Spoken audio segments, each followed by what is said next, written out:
What I've found helpful when someone's having the conversation with me, they haven't been sitting directly opposite me, because I know that can feel like an intervention or a job interview or a first date or just something that's a bit intimidating. Yeah. And yeah, just open body language. You know, like I find like when people have their hand pointing down at me, it feels very like authoritative. When it's like this, it feels more like suggestive, like they're more open to what I think. Yeah. So yeah, I found that's what's been helpful, at least in body language. Yeah. And it's really important to consider.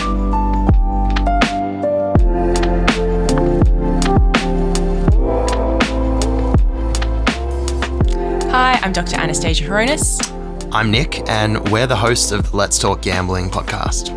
Today, we are going to be talking about how you can have a conversation with a loved one if you're concerned about their gambling. Now, I think this is a really important topic for us to be talking about. It's a really sensitive one, and the reality is that so many people do experience some sort of harms from gambling. And often there are people in that person's life who are seeing things go on, they're noticing changes in them, but they just don't really feel like they're confident enough or have the words to be able to approach that person and actually open up a conversation about it. And I know that addiction relating to gambling has been described as the silent addiction because it can actually progress to a really significant degree before people in that person's life actually notice and are able to intervene. So I think it's really important for us to be talking about this today and for the listeners to be able to get that confidence to approach someone if they feel like they want to have a conversation with them about it. Yeah, cool. So let's just say I'm that person. I'm the support person, the trusted person, the family member, the friend, the colleague, whoever it might be. What am I on the lookout for to indicate a person might be struggling with their gambling? Like what's the thing I need to keep an eye out for? Yeah. Firstly, I'd say listen to your gut. Like if we know that person well, we're able to tell if something feels a little bit off or not quite right with them. So we might be looking for things like, are there changes in their mood? Are they more irritable than they usually are? Are they more sort of snappy? Are they more withdrawn, right? Is there some sort of significant change from how they kind of usually are and interact with us to how they are now? Are they reporting financial difficulties? Are they asking to borrow money frequently, perhaps? Do we find that if we know they're gambling, they're spending longer periods of time gambling than what they were? Are they missing out on social activities and sort of withdrawing a little bit more than they previously have? So really, ultimately, we're looking for changes in a person that may or may not be specifically related to gambling, but might be in terms of their mood or how they're just interacting in life. Okay, so like noticing a change, and particularly you mentioned a lot of like behavioral changes. Are there any other changes, like physical changes you might see in a person? Yeah, definitely. Like physically, we might find that a person isn't sleeping as well, so they're more tired. They might be gaining weight, losing weight if they're stressed. Emotionally, those things can impact physically how we function as well. They might be showing up to work late. You know, it can be a whole range of things that we can be on the lookout for. And these are also more like negatively slanted is probably the category I'd put them in. Is it possible that we might see someone change in a way that seems to us as positive, but could actually indicate gambling harm? It could be that for periods of time that person does feel sort of, happier if they have gambled and have had a win, not that that's what we expect, but it does happen. Yeah. So there might be a period where they are sort of feeling more elated in their mood, but perhaps then what we're looking for is those rapid changes because someone who is struggling with gambling might then chase the next win or the next high that comes from the gambling. And so we might see this variation in their mood. Cool. So my understanding is we don't want to necessarily judge the change. It's just like we notice a change, we share that observation. Totally. Yeah. So these conversations can be quite tricky to have with a loved one. And so I guess once we've thought about and identified maybe some signs in a person that they're not quite doing so well, the next step is thinking about how we open up that conversation. Yeah, not easy. Like I'm thinking back to some times in my life where I've had to have some pretty uncomfortable conversations with people and shoe on the other foot when people have had to do it with me. What I've found helpful when someone's having the conversation with me, it's going to depend on the topic, of course, but what's been most helpful is when someone's just had like a comfortable level of eye contact to me. they haven't been sitting directly opposite me, because I know that can feel like an intervention or a job interview or a first date or just something that's a bit intimidating. Yeah.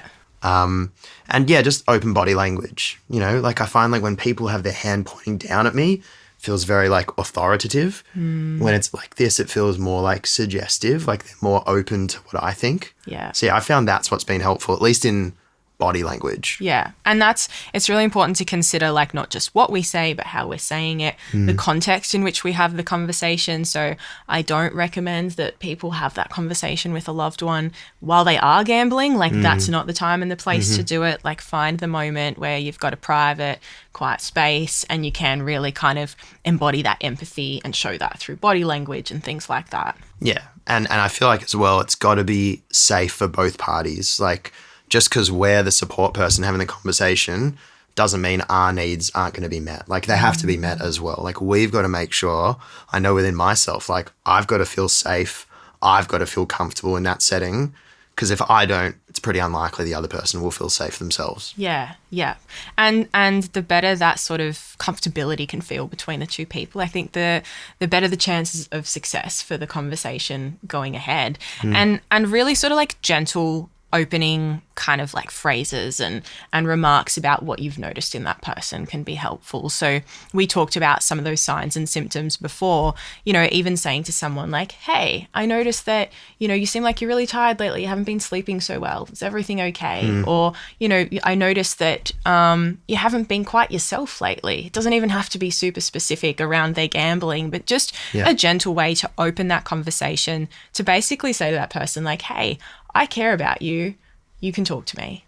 So more of like a general start, more big picture thinking. Yeah. And just like, yeah, to me, it's like building trust and rapport. And again, coming back to that comfort piece, it's like building comfortability in the conversation. That it's like, okay, I'm not going to just like hit them between the eyes straight away and be like, what's going on with gambling? It's like, cool, like I've noticed this change in you, or I've got a level of concern, or I'm here to help you. Yeah. Here's how I can do it. Yeah, yes. Just like gently approaching the topic, big picture. And then if a person does sort of seem willing to share a bit and talk, then perhaps you can move into gambling specifically if you have noticed that has been something the person's been doing or kind of engaged with.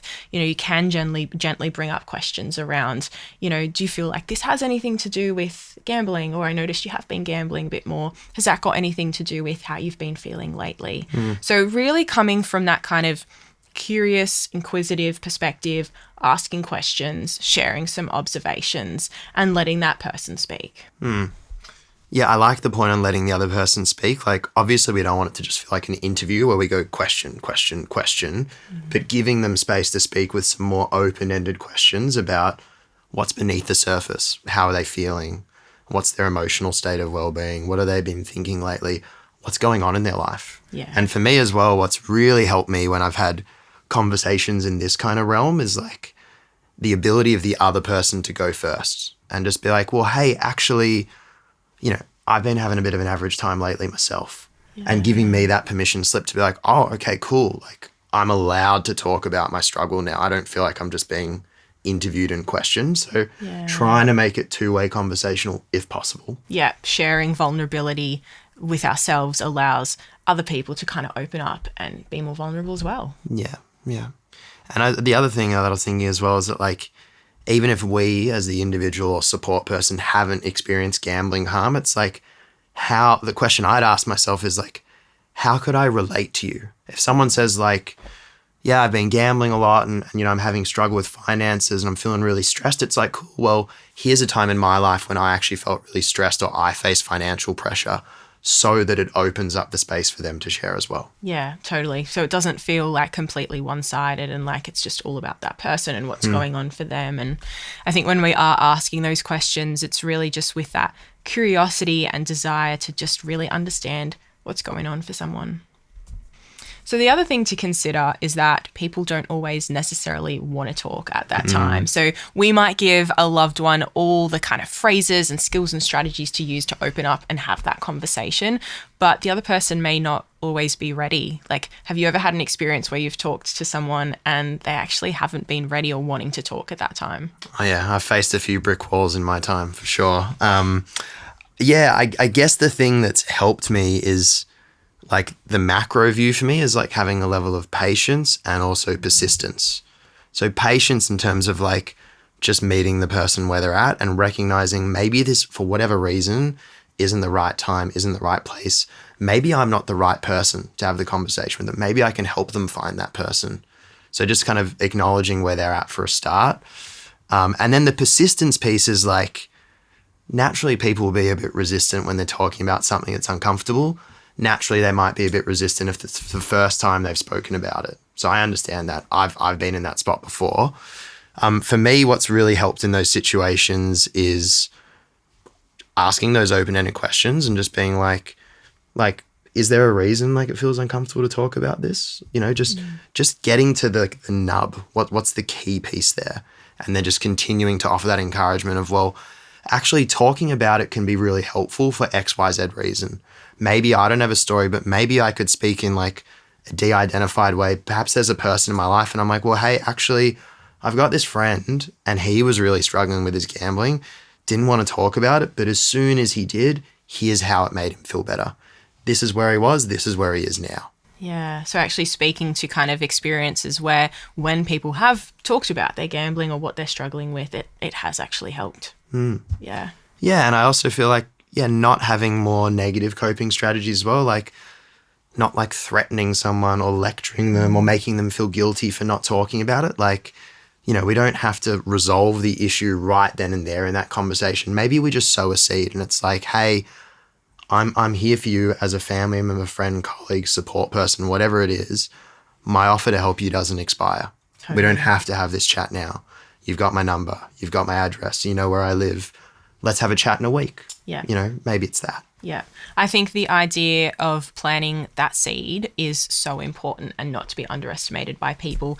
Even if someone shuts down the conversation or they don't want to have it, the fact that we've raised it with them does sort of start planting that seed, and it is, you know, they probably will then go away and think about that a bit more, even if they don't necessarily speak to us about it. So it's really important. And as you said, leaving that open offer of support. Like if you're not ready right now to talk to me, that's okay. If you don't want to talk to me about it, that's okay as well. But I'm here for you if and when you're ready, or if you want help navigating, finding someone else to talk to. Yeah, what seems small to us could be huge for them if it's the first time they've ever encountered this. Yeah. All right. So let's say hypothetically we've had that initial conversation. I'm the support person. How do I offer ongoing support? What's next? Yep. So if the conversation's gone well, hooray, that's excellent. The person's on board to getting additional help. So we might then want to think about emotionally or practically what support we can offer that person ongoing. And I often find the best way is to just sort of ask that person what would be most useful for them rather than assume we know what's going to be most helpful. So I would suggest that kind of support person says, you know, how can I continue to help you from now on? Just see what that person has to say back. But if they don't know, we could suggest things like, do you want me to help you find resources for professional supports? Like, do you want me to help you book in an appointment with a therapist? Do you want me to be checking in with you every few days or every week or so? You know, like what's going to be best for you, and throw out some options and see what they say. Nice. Yeah, I really like that initial point about asking them what they want. Like there's that quote, treat people how you want to be treated. I always think it's like treat people how they want to be treated, which we'll only know if we actually ask them the question. Yeah. And as someone who's certainly been like a fixer with family members and friends and ex-partners, I would describe myself as a recovering fixer. It's like we don't have to fix a person. We don't have to save them. We don't even necessarily have to give them advice. They might actually already have all the answers at their disposal, which saves us the burden of coming up with the answers. And it's really easier for them because they already know what they need to do. Yeah. And if we put that pressure and expectation on ourselves to be able to kind of solve this problem for someone, we're probably going to set ourselves up for disappointment because it's not ours to sort of fix or solve. All we can do is be an encouraging, open, supportive person for that loved one while they go through this journey of helping themselves and in terms of their relationship to gambling. Yeah. And then let's say they say, no, I'm not sure how to help myself. No, I don't know what to do. No, Nick, I don't know how you can help me. Then we can come in, as you said, with like, here's option A, B, or C. here's some places I could direct you to. Which option sounds the best? Yeah. And then maybe we can break down the step even further and be like, cool, well, can I support you to book in that GP appointment? Can I maybe come with you to the GP for your first appointment? So just like breaking down the barrier. Yeah, absolutely. So I think it's also really important for us to talk about the fact that it's not only the person who's struggling with gambling that needs the help and support.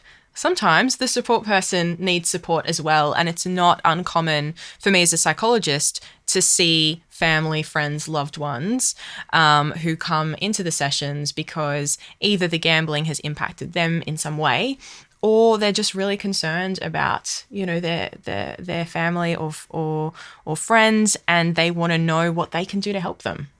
Yeah, and like that speaks to my experience quite a bit, like working in the mental health world.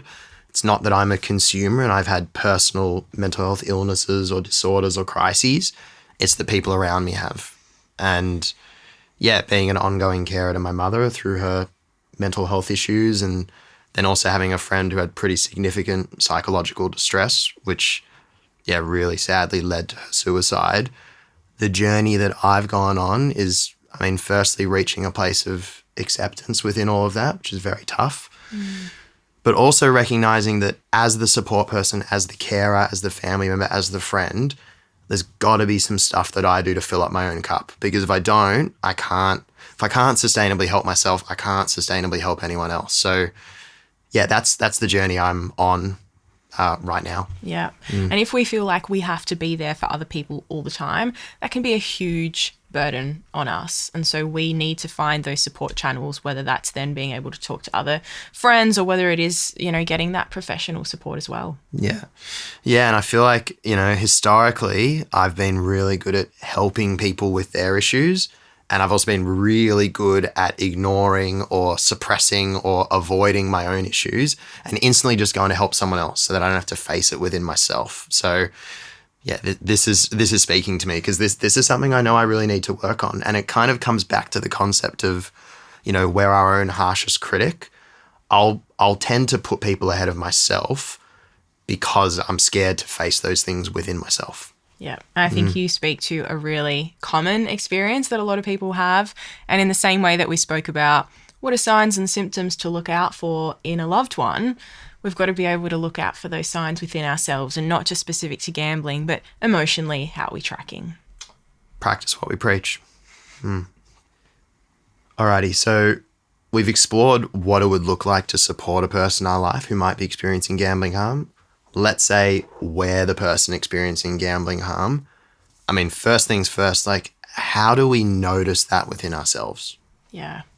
In the same way, like what I said at the start, if we're supporting someone else, listen to your gut. Same sort of thing. Yeah. First sign is often that there's something in us that's telling us things aren't quite right. And we can get really good at pushing that away, ignoring it, detaching from it, but it's there. So emotionally, if you're feeling a little bit more kind of chaotic, unstable, not quite right, as good as you usually sort of feel, that can be a really good first indication that things are not sort of tracking so well in terms of relationship with gambling. But other more specific things, if you find that you're wanting to be more secretive about your gambling, or you're hiding or lying about time spent gambling or where money's going, that can usually be a sign that things aren't going great with gambling. If you find like you're having those sort of urges to want to gamble more, you're getting irritated if you're sitting down at dinner with family and friends and you kind of just want to be placing a bet or go to the pokies or something, that irritability and restlessness, that can be a really important sign. A feeling of wanting to chase losses. So if you do have a loss when you gamble, that kind of drive to want to chase that and chase that win, that's really important to kind of notice rather than being able to be like, okay, I lost and walk away. And just finding like maybe you need to be spending more money or more time gambling to get that sense of kind of fill. And maybe that sense of fill doesn't come, but there's just that desire to spend more time and money gambling. Okay, so we've sort of noticed it within ourselves. Now to like actually take that big first step of speaking about it with someone, like how can a person like find that trusted person? How can they find that courage within to take that first step? Totally. It's a really hard but important part. And different people find different approaches better. So going straight for the kind of therapist for some people is really useful because it's like, hey, this is a person that doesn't know me. I don't know them. I can speak to them without having to worry about judgment or anything like that. So going more that sort of route where I don't know this person, so I can talk to them more freely and openly, that really works for some people. For others, it's going to be about actually having a conversation with a really close, trusted person first before they can navigate the sort of professional system. And so I'd be encouraging someone to think about who is that person for you that you feel like you can speak to really openly, and that they're not going to judge, they're not going to criticize, but they're really going to be there to listen and to support you. And how do you kind of then set up having that conversation? You know, sometimes it's not great to just sort of have it on the fly, but maybe it's contacting them and saying like, hey, there's something I want to talk to you about. Is there a day and a time that we can meet and sit down, have a cup of coffee and have a bit of a chat? Like setting it up. Yeah. I feel like setting them up for success so that they're aware it's like, hey, I've actually got this thing I need to tell you. It requires a bit of your presence. Like, have you got half an hour? Have you got an hour? Can we hang out? You know, and I'm thinking as well, like sometimes when I've had these tough conversations, it's been like, let's go on a walking date. Or let's just go like kick a soccer ball in the park and then afterwards we have the chat. So it's just like creating the environment, again, like we said earlier, what's going to be comfortable for both of us. Yeah. And I would also encourage people to think about if you do want to share your struggles with someone, what are you wanting out of that conversation? Is it that you just want someone who's going to listen and be there and kind of give you that emotional support? Or is there actually something practical that you want them to help you with so that it doesn't feel like this kind of open-ended kind of conversation that doesn't get anywhere? Maybe you just want someone to be able to talk to every so often, or maybe you actually want them to help you navigate, how do I book in to go and see a psychologist, or, you know, how do I get that professional support? Yeah, I like that. So it's like thinking it through before we have the conversation, feeling it out, like working out, like, what do I want from this? How can you help me? What are my personal boundaries? And then just naming it. Like, I feel like what's been so helpful for me, particularly with my partner, is like getting really clear in terms of our communication and getting consent and permission. Like, you know, for me, if I'm having a struggle, I might approach my partner or someone and say, hey, I would just love for you to listen. Is that okay? Yeah. Or it's like, hey, I've got this thing. I need to get it off my chest. Like, I just need to like blurt it all out. And then I'm really keen to hear your thoughts on what I can do. Yes. Because there are times when I want to be listened to, and there are times when I'm really seeking like counsel from a person. It's like, hey, I don't have any perspective outside of my own. Can you share something with me? Yeah. And we don't always necessarily know what someone wants. So if they're able to communicate it, like you said, I just want to have a talk or event, or actually I want some guidance on this, then we can help that person in the way they want to be helped. Nice.